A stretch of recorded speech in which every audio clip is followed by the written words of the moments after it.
Fort McMurray and Alberta have, over the years, before this week's appalling inferno, reached into the lives and improved the fortunes of hundreds and thousands of Canadians in every province.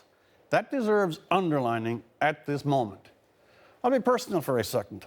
For example, when Newfoundlanders were crawling out of the shock and misery of the cod collapse, Fort McMurray was like a rescue centre.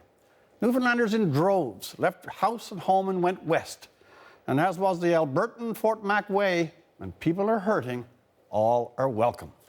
Some of these were real friends of mine, and I know at their most difficult moments how much the Alberta welcome meant to them. It told me something. If you want to know, really know, what it means to be a true neighbour ready to help in hard times, go to Alberta. It's the Prairie Code, and in our best times, it's the Canadian Code too. Every citizen is your neighbour. So here's the real karma in the Fort Mac tragedy, and it's not karma at all.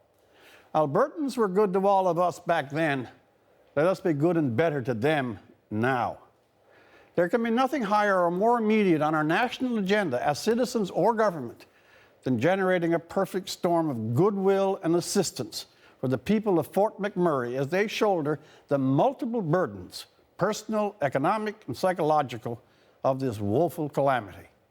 Every decent heart in this country has been torn by the staggering pictures coming out of that province. An entire city essentially wiped out in days. The terrible wind-shifting walls of wildfire. 88,000 people slow fleeing on the highway out. The terror and trauma of whole lifetimes being swallowed up in an instant. Families stranded between tears and fear. Tears for what has been so swiftly ripped from their lives, the homes, possessions, memories.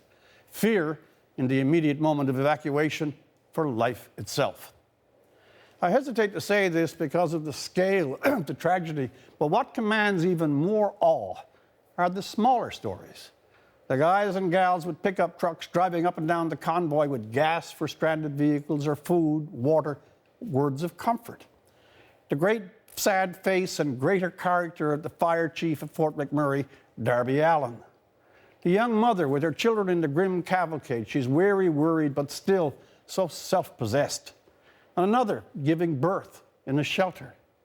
The Wild Rose leader, Brian Jean, and this is not political, losing his house in Fort Mac, but refusing to take a shelter bed and sleeping instead in the tent. The quite wonderful people of tiny grasslands. The natives of Fort Chip reaching out in the family restaurant, cooking up a storm. And of course, all the emergency people trying to manage the utterly unmanageable and managing it. No lives lost. Tragedy grinds the soul, but it also inspires. I cannot think of a place in Canada that has taken more shocks this last few years than Fort McMurray, or a people more severely bruised. But this is Alberta, remember. However high the flames, the spirit of the province is higher, brighter, and more enduring. Let the rest of us offer prayers and deeds in their support. For The National, I'm Rex Murphy.